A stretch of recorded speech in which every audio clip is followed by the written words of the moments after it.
Good afternoon. Dearly beloved. Wait, that's not quite right. Joyce loved fiercely. So I will address we who have gathered this afternoon to honor her memory as fiercely beloved. I'm Reverend Sarah Richards, minister here at the Carbondale Unitarian Fellowship, and on behalf of the congregation, I welcome you all to this celebration of life service for Joyce Cooper Webb. Joyce was known here at the fellowship as a wonderful greeter, paying full attention to making all who entered of any age, any walk of life, feel truly welcome. I hope that all of you feel that spirit of welcome that is one of her many legacies to this fellowship and to the wider Carbondale community. Joyce and her husband Howard were among the founding members of this fellowship in 1956. I met her here 58 years later, and she made a big impression on me, just like probably everybody here in this room and online. This afternoon, we'll listen to and share our stories and memories of Joyce, knowing that it is impossible to capture her character and spirit fully. Still, we are grateful for this time together to bring her to mind and heart, the woman, mother, grandmother, great-grandmother, aunt, friend, feminist, neighbor, and pain in the neck to anyone who was in the way of what she believed was right. Let us begin this celebration of life, of a life long and fiercely lived, by lighting the chalice, symbol of Unitarian Universalism. Joyce's great-granddaughter, Maddie Moore, will do the honors.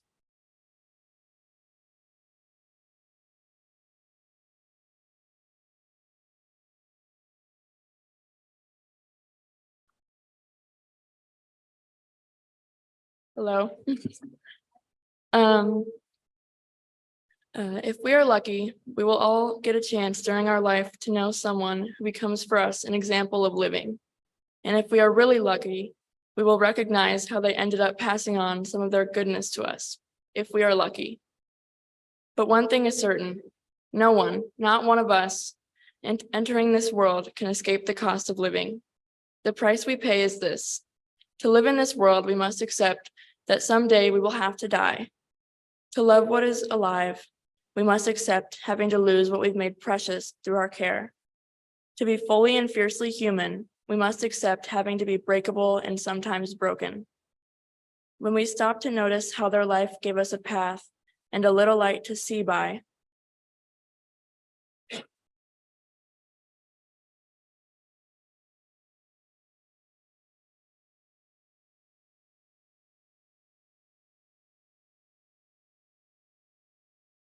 it helps encourage us to help carry that light forward.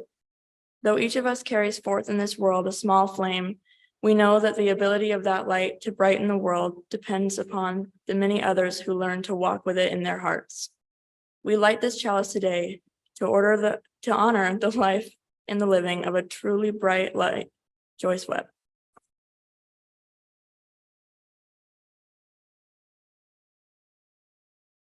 Thank you, Maddie. Now we're going to have a series of reflections from 3 generations of Joyce's family, her daughter, Sarah Berry, then her granddaughter, Megan Moore, and finally her great-granddaughter, Cameron Bonacci. All of them will share their memories of Joyce. And I know that all of us here, I personally have many stories. We will get our chance during the reception after the service, and there will also be a memory book that you can write your story down so the family can look at it afterwards. But for now, let us invite Sarah Berry for the first reflection.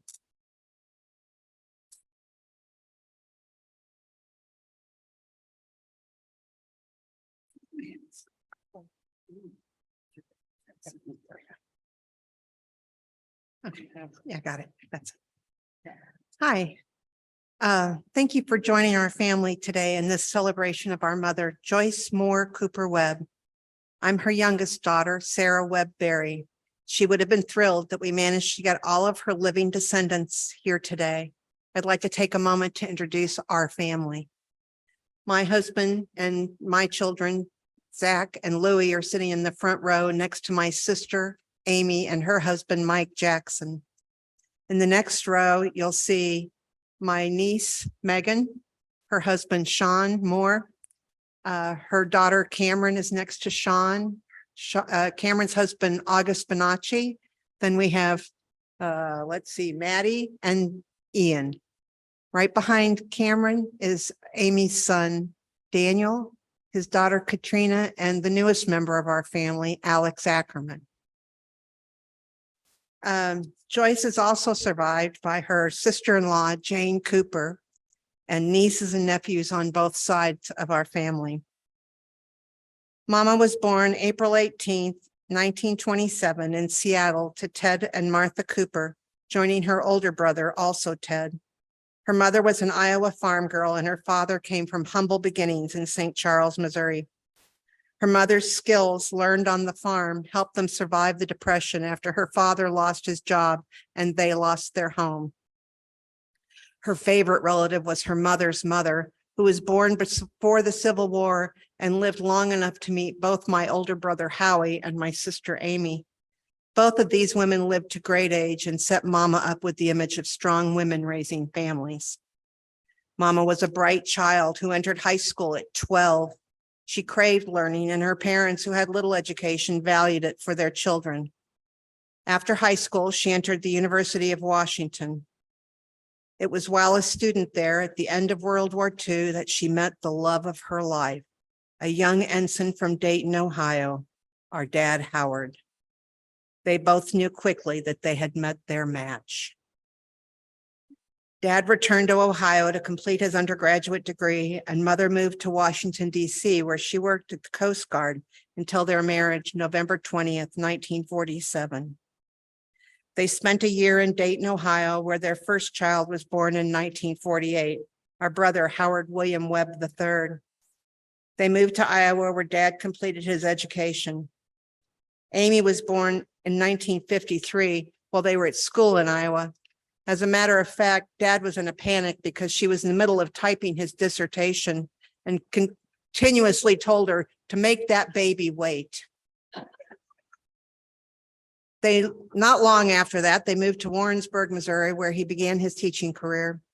Next, in 1956, they arrived in Carbondale. I was born here in 1958. This small town was a far cry from Seattle, where she had grown up. Mama found a growing intellectual community where she made lifelong friends and started her legacy of volunteerism. Like so many women of her generation, and I see several of them today that I've known my entire life, she found an outlet in serving her community. I think many communities in the 50s and 60s benefited greatly from the strong women who volunteered for the programs that kept small towns running and growing. She and her dear friend Sue Pickett co-founded the book group, which I just learned today, founded during COVID after 60 years. And they welcomed new members until the very end. It was a living organization of women who loved to read. They picked their books, and Amy says she has a list. I can't wait to see that. She worked with the Jackson County Humane Society. I'm sorry, I skipped something there. Yes, she worked with the Jackson County Humane Society, helping to run their very successful annual sale and writing and illustrating their newsletter for many years. We had a long run of pets, mostly cats in our home over the years. Jim, the big black cat, was the love of her pet life, and even Dad learned to love him. Mama also became politically active, supporting local, state, and national candidates. She was an ardent member of the League of Women Voters and campaigned and worked on voter registration projects, and sold that wonderful calendar that I think everyone in Carbondale had hanging in their kitchen. She worked for several years at the Morris Library Rare Book Room when my brother went away to college, a job she shared with Cassie Moe, who's here today with us. And they swapped AM and PM work hours weekly and swapped kid care for Keith and I between the homes. During these years, she was the family driver, getting Howie to football practice, Amy to dance class, and me to appointments in St. Louis. I'd been diagnosed with a heart problem as a toddler, and my mama, raised in a Christian Science home, had to navigate the world of major medical for a child. I thought she was fearless.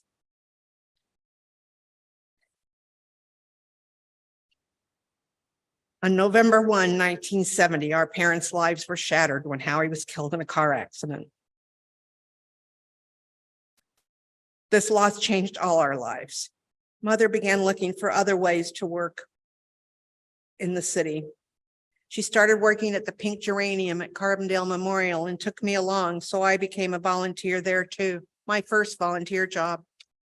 We became early members of the Jackson County Historical Society.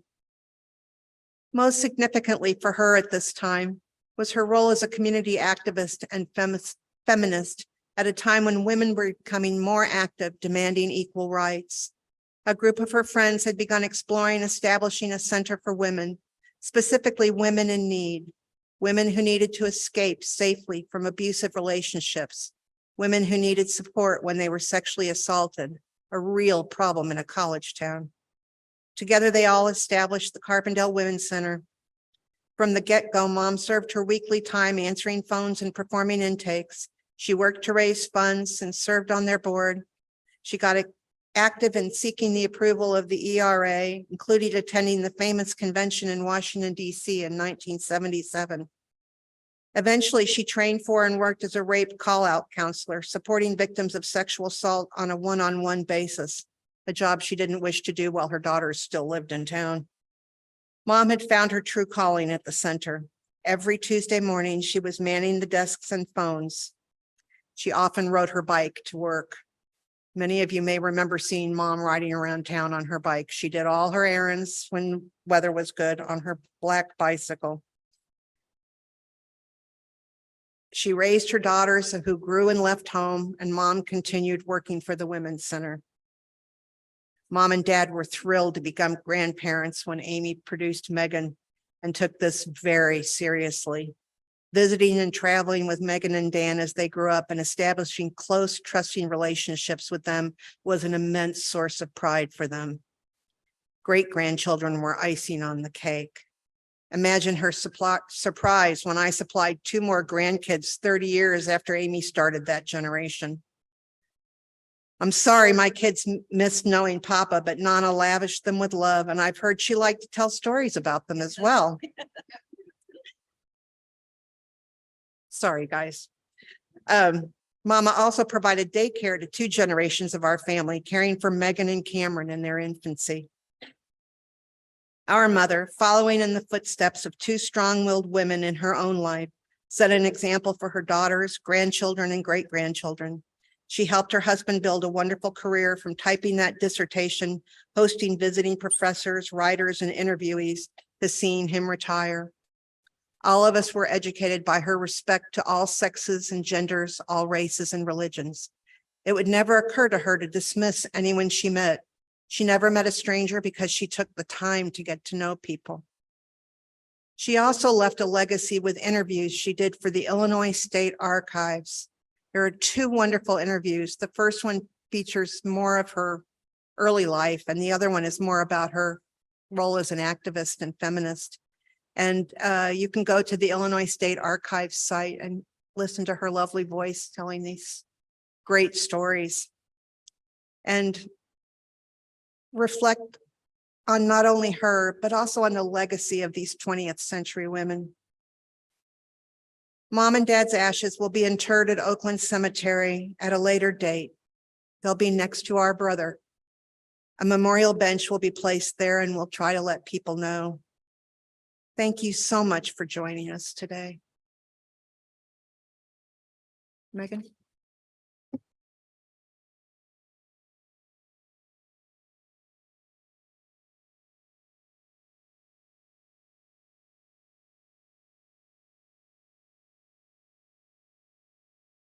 Well, I was not going to cry, but that might not be not the plan today. I'm going to talk about my Nana. That's how I knew her. So that's how I'm going to refer to her. My Nana was my biggest fan. She loved me with her whole heart. She cherished me.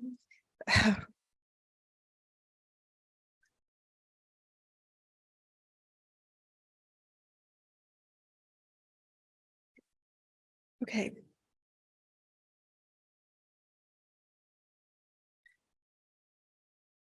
She cherished me and supported me in ways I saw and felt throughout my life, and in ways that I'm just now beginning to understand. I was amazed by her.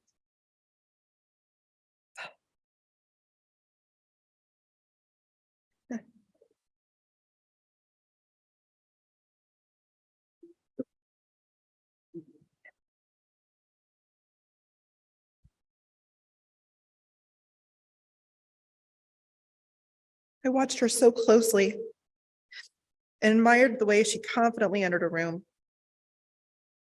the way she always looked so classy, the way she loved my grandfather so completely and told me that I deserved and should demand that same kind of love, the way she would do everything in her power to encourage my interests, my ideas, and my dreams. I really thought I was special, but I'm not. Nana poured her heart and soul into building relationships with many people. It energized her. It gave her the strength. It gave her strength. It fueled her natural ability to rally people around a cause. And she succeeded time after time in doing that. I've never met someone with so many lifelong friends and so many friends from so many different backgrounds, so many different ages, so many different beliefs. When my husband and I attended the Survivor Empowerment Center's 50th anniversary celebration on her behalf last year, we expected that we might encounter some people who remembered Joyce Webb. We were delighted to be surrounded by an entire community of people reflecting that same diversity and depth that I just mentioned, and all of whom had a story to tell about how Nana had impacted their individual lives, this community, and that organization. It was so uplifting to us to hear, especially after spending time with her the last few years when her health maybe wasn't the best, to remember all of these things that she had done and all of the people that she had impacted. So as her health declined, it's been a source of such comfort to us to think back on that night and the memories that were shared. Of course, the enduring relationship of her life, which my aunt spoke about, and of which she was most proud, was her loving marriage to my papa. Her love for him was a never-ending well that all of us in the family have benefited from. From this love was born a family, and she was nothing if not a fierce advocate for and gentle protector of each and every one of us. This includes her beloved sister, Jane. And I want to share with you some words that Jane, who is 92, wrote about this very special relationship that she shared with Nana. Jane reflected back on the incredible bond that they shared. Jane was her sister-in-law, but the relationship felt more like a sister relationship to both of them. She remembered all the trips that they shared together. They went to Hawaii, New Mexico, Alaska, and they made a special trip to Orcas Island, which was, I know, very special to Nana. She remembers Nana traveling to Milwaukee to take care of Ed and Beth, her niece and nephew, while Jane was in the hospital. She remembers celebrating with Nana landmark anniversaries of Nana's parents. And she feels that they became so much closer in their shared loss of sons and in the support they have received from their daughters. And Jane wanted to share that we should always make that phone call, send the letter, tell the ones we love how much we treasure them before it's too late to do that. I read recently somewhere, probably on TikTok, that the longest relationship a person has in life is with oneself. And I realized that ultimately, we have to cross the final bridge of life alone. We spend a lifetime building relationships, but that final passage is alone. But what a journey that must be. I imagine my fiercely independent, yet fearlessly bold Nana embracing that passage with the same awe and wonder that she found so often in nature, and finding at the end of that path the warm embrace of peace, the reward of the rich investment of time, love, and care that she made in growing relationships with family and friends over 95 incredible years of a life well lived. So in that spirit, I'd like to close my remarks by reading a poem that I felt was meaningful, and I think she would enjoy. It's called The Peace of Wild Things by Wendell Berry. When despair for the world grows in me, and I wake in the night at the least sound, in fear of what my life and my children's lives may be, I go and lie down where the wood drake rests in his beauty on the water, and the great heron feeds. I come into the peace of wild things, who do not tax their lives with forethought of grief. I come into the presence of still water, and I feel above me the day-blind stars, waiting with their light. For a time, I rest in the grace of the world and am free.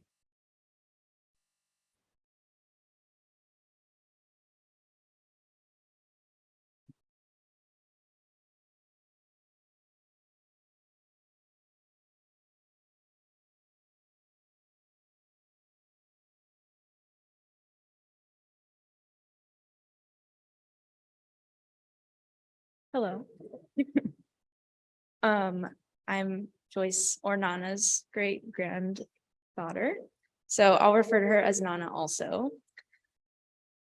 She was an influential, constant presence in my life, my 26 short years of life. She was there for every single milestone, birthdays, graduations, little things that I kind of think didn't matter. Getting engaged to August and getting married to him, and she loved him so much. But she would always send a card, from her and also Papa, and then her dog and her cat, from everybody in the house. She would send yellow roses for my birthday every single year. There are just things in life that are constant. The sky is blue. I have to go to Quattro's right when I get to Carbondale, and everywhere that we would go with Nana, with, all generations in tow, she'd have to tell everybody that, this is the 100th generation of the family. It was just a given that she was so proud of everyone in our family. She was just always there, and I knew, she was always around and thinking about me and thinking about my family and being considerate of just everyone in her life. It was just a constant. We had a special bond. She helped raise me while my parents were in undergrad, doing their thing, and she's just always been there. I always knew she was around, even if she wasn't right next to me. So even though she's passed and she's with Papa and Howie, where I know she is happy to be, she's still a constant for me, and I think for everyone else. I think of her when I do a crossword puzzle in pen, and fail really bad at those because she was just an expert. So hopefully one day I can be at her expert master crossword level, sitting on her couch in this specific corner. So every time I do anything with words, I think of her. I think of her every time I see turquoise or a whale figurine. She always seemed to have a lot of those around, or see a good book and I think, oh, I should tell Nana about this. So even though she's passed, she's still constant for our family, just in a different way. I think of her, every time I embark on a new travel adventure or just a new life moment. because I just know how proud she is of all of us, my siblings, all of the great grandkids who had her in our life for a shorter time, but just as meaningful of a time. So even though she's passed, she's still a constant presence, and always will be. I won't receive any more cards addressed to Cameron T.R. Moore, my second middle name she gave me for reasons I'm still trying to figure out.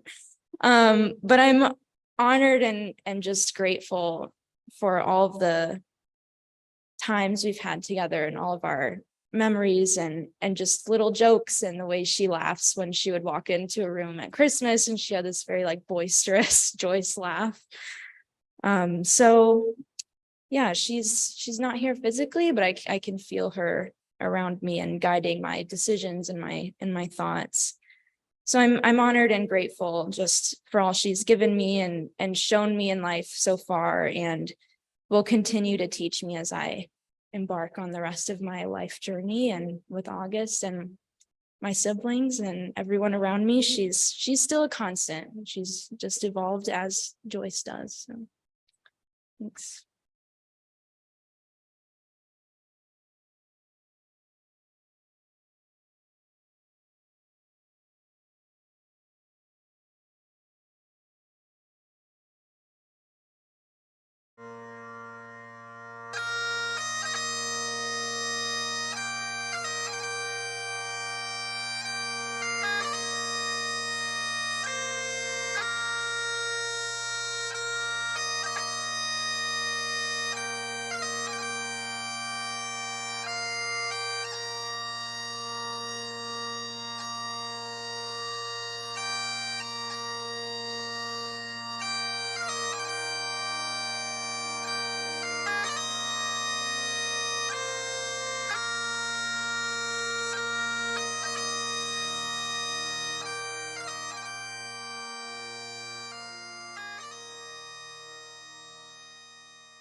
You've heard of, or perhaps you knew for a long time, that Joyce was one of the founding mothers of the Women's Center.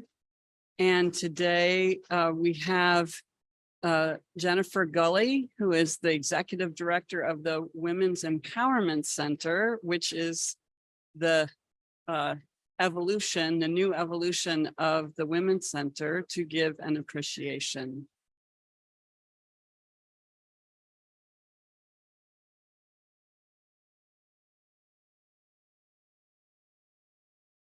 Hello, and thank you for asking me to speak today. I wrote because I'm not so well spoken in public, but I wanted to give something meaningful to everyone here. I can't give the personal detail that you do to Joyce's life, but what I can offer is that each of us at the center, guests and staff, are living in and working toward that which Joyce gave force and initiative toward. At a time when female and tough weren't necessarily synonymous.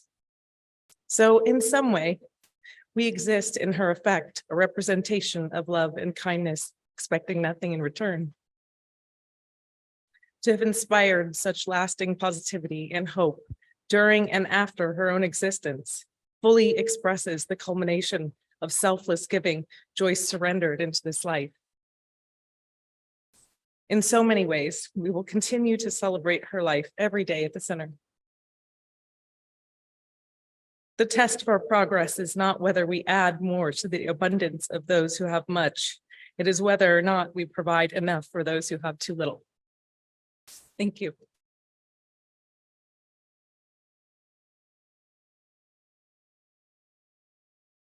Thanks, Jennifer. We're very lucky now to hear Joyce in her own words. This is an interview made by a local TV station, and I'll just let her do the rest. How much time have you donated to help others? Would it add up to hours, days? Well, one woman in Carbondale spent half of her life volunteering. And at 90 years old, she's still helping others get services at a Heartland Domestic Violence and Rape Crisis Center. Tonight, Carly O'Keefe introduces us to this month's everyday hero, Joyce Webb. When this phone rings, Webb Center, this is Joyce. it could be someone with a question You're very welcome. or someone in desperate need of help. Was this for domestic violence? Either way, on Tuesday mornings, it's Joyce Webb that answers. Women's Center, this is Joyce. For the last 45 years, Joyce has donated her time to get others help. I mean, half of your life has been spent in one way, shape, or form with the Women's Center. Well, let's see. First, I've spent 20 years in the board, 10 years as a rape co-op person, 8 years as president, and now I'm one of the people who answers the phone on Tuesday morning. 45 years ago, Joyce and a group of other women founded the Women's Center. What made you guys come together and start this? It was not abused women. Had nothing to do with them. We were ignorant. Clara McClure said in our group, where do women go when they don't have any place to go? That was the beginning, but I have to tell you, we knew nothing about domestic abuse. It was never mentioned in a newspaper. Rapes were never mentioned in a newspaper. What was mentioned in the newspaper was an all-volunteer group using donations to open a place for women to go when they had nowhere else to go. And Joyce says that idea really started something. Within no time, a woman showed up. And we started waking up. As time passed, Joyce and her fellow volunteers at the Women's Center had to learn some hard truths about the world. I knew how fortunate I was. I had a wonderful husband whom I loved very much and had in many years.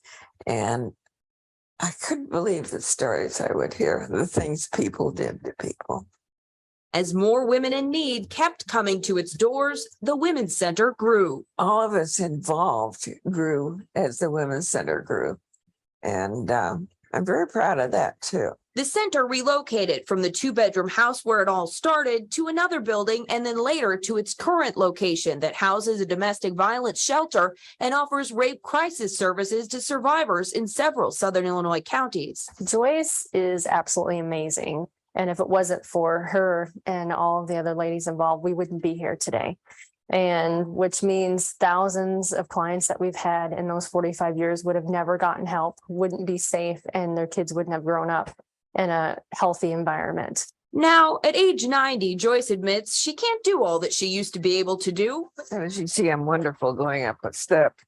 But she's happy to be the kind voice that offers help in someone's darkest hour. I know I'm going to hear something awful, but I can get them to the person who can start giving them help right away. And Joyce says she doesn't plan to quit anytime soon. Not volunteering is not helping people. And I like to help people. And I think it enriches your life. It's enriched mine all these years. Well, what a lady. If you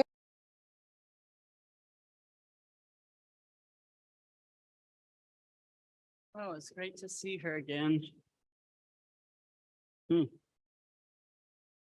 Fiercely beloved, we have come to the end of this service, but not the end of our gathering in celebration of Joyce. The family invites everyone who is here at the fellowship to a reception in the Commons following the postlude.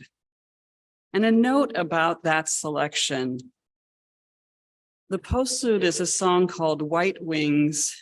It's a lullaby that Joyce sang to her children, and it has been passed down through now, 4 generations. This recording that you're going to hear is of Daniel Knox singing, and Daniel is Joyce's grandson. When we do part from this place, let us go holding this moment in our minds and hearts, following Joyce's example of exuberant gratitude for life. And I invite you to rise as body and spirit allow for a final blessing and a blessing of Joyce's ashes.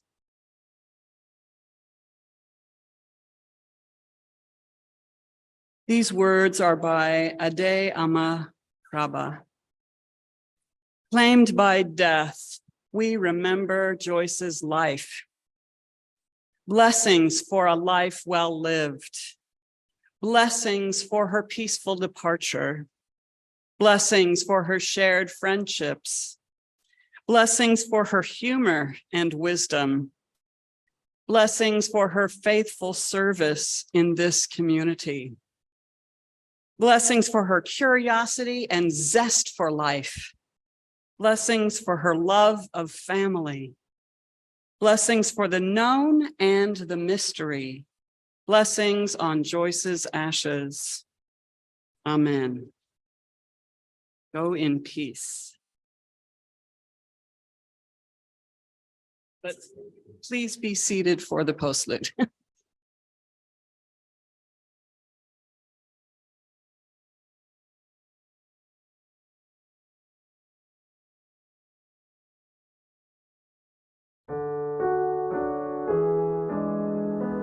Say